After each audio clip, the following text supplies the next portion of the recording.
Experiencing a drain or sewer backup is never fun, but fortunately there is help and ways to prevent potential problems in your home or business. Joining us today is Jay and Josh from New England Sewer and Drain. Good morning, guys. Good morning. Thanks for having us. Thanks for coming in today. So Jay, tell us about the New England Sewer and Drain and what kind of services that you guys provide. Sure.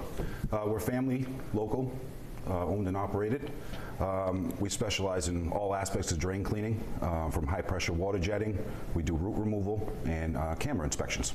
So how do people know when to call you guys? Because I'm sure it's one of those things that they go into a panic, things start to happen, and they're like, oh my God, what do I do? Absolutely. So we always say if you're looking for like new installations to replace fixtures, right, you want to call your plumber. You have slow drains that are backed up completely, or you think you just might have something that's going on, you want to reach out to us.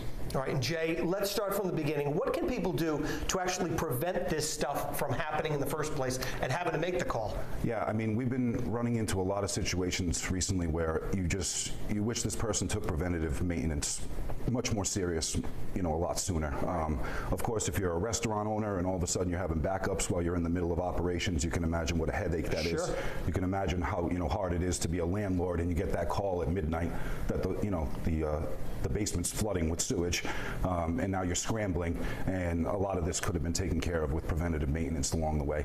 If you know you're having root issues, etc., don't wait till you have a problem. Right, and people pour stuff down the drain that should not go down the drain all the time too, right? All the time. He looks and he's like, oh my God, if you only knew the things we've seen. That's why we're in business. That's why you're in business, that's right. So Josh, one of the common things you hear about it is clogged drains. What are some of the, sometimes people pour the drain cleaners down there as well. Is that a good thing, a bad thing? So we always lean away from drain cleaners, sorry.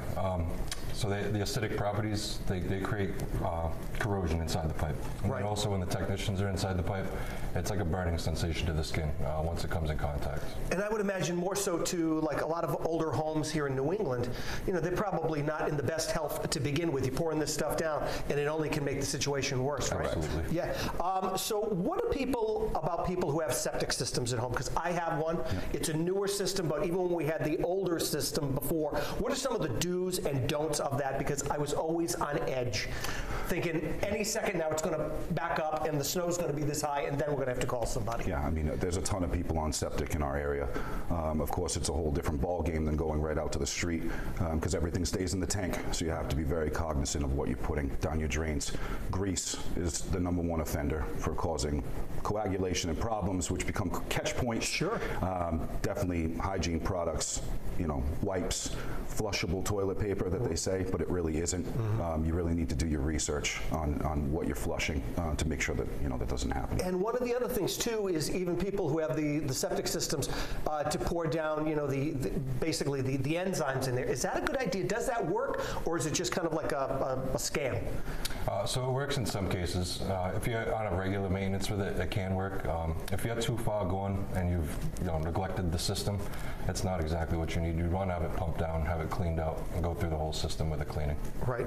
And when is like the worst time of year that you guys see? Because obviously, people are calling you probably at midnight and saying, hey, I need your help now. Like things are bad. I would say it's just the astronomical amounts of rainfall that we had this year. No one's ever seen anything like it, obviously, to the point where we've had disaster relief in the Rhode Island area because everybody's water tables, their sump pumps, nobody could keep up with it.